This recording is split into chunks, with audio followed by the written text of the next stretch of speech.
There's a particular kind of déjà vu that doesn't feel like remembering the past. It feels like remembering something you haven't lived yet, as if the moment arrives already familiar.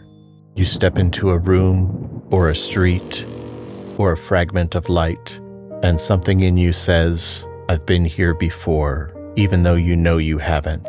It isn't nostalgia or memory in any ordinary sense. It's something stranger, a kind of alignment.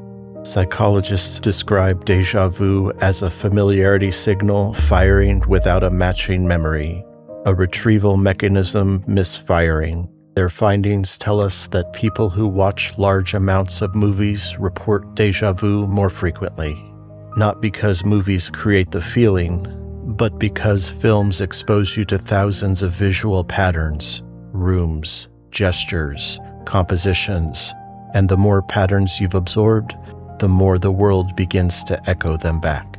Déjà vu becomes a kind of recognition, not of a place, but of a shape.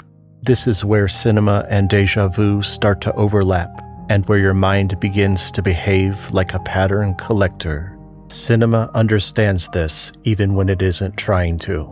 It lets moments fold back on themselves, a movement repeating, a gesture returning slightly altered, a small disturbance in time that feels like the world briefly remembering its own shape. Scenes begin to echo each other, a doorway answered later by another doorway, a shadow reappearing in a different room, a motion that is uncannily familiar when it happens again. Films build these gentle recurrences, these quiet returns that make a moment seem both new and already lived. You don't need to name the films, the motifs are enough. The sense of a loop tightening or a break resurfacing. Cinema has been rehearsing déjà vu for over a century, and maybe that's why certain shots seem older than the films themselves. A figure standing in a doorway of light, a body drifting in dark water, someone watching rain gather on a gas station window late at night.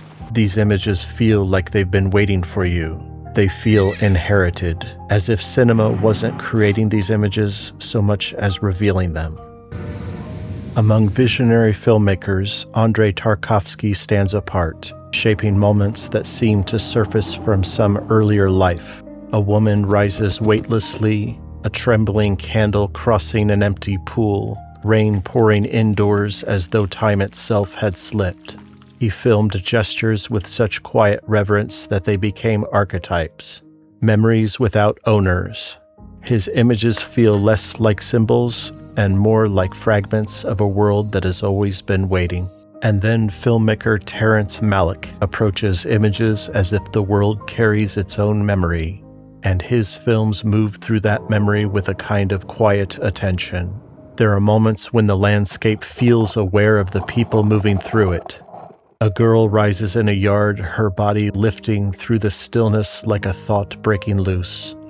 Sunlight shifts across tall grass as figures walk through it, their movements shaped more by the wind than by intention.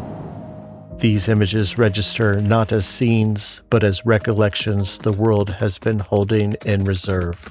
Other filmmakers explore this territory from stranger angles. David Lynch builds moments where the familiar feels out of place. A supernatural light at a corral reveals a cowboy speaking in riddles.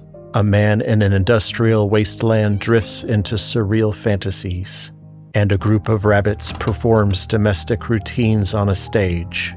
Lynchian déjà vu becomes less about recalling the past and more about sensing a cycle returning. Across all of these films, a single idea keeps resurfacing. Certain moments arrive with the weight of inevitability. A gesture, a shadow, a shift in light. Each one aligning with a pattern your mind has been collecting for years. The familiarity isn't tied to memory, it comes from the way the moment fits, the way it clicks into place as though the world were revealing its underlying rhythm.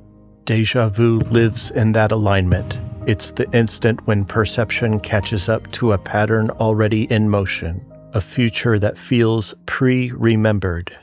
And so the images begin to gather, circles of light, circles of motion, circles of meaning, each one returning in a new form, each one part of a larger pattern, a wheel turning, a portal opening, a world remembering its shape.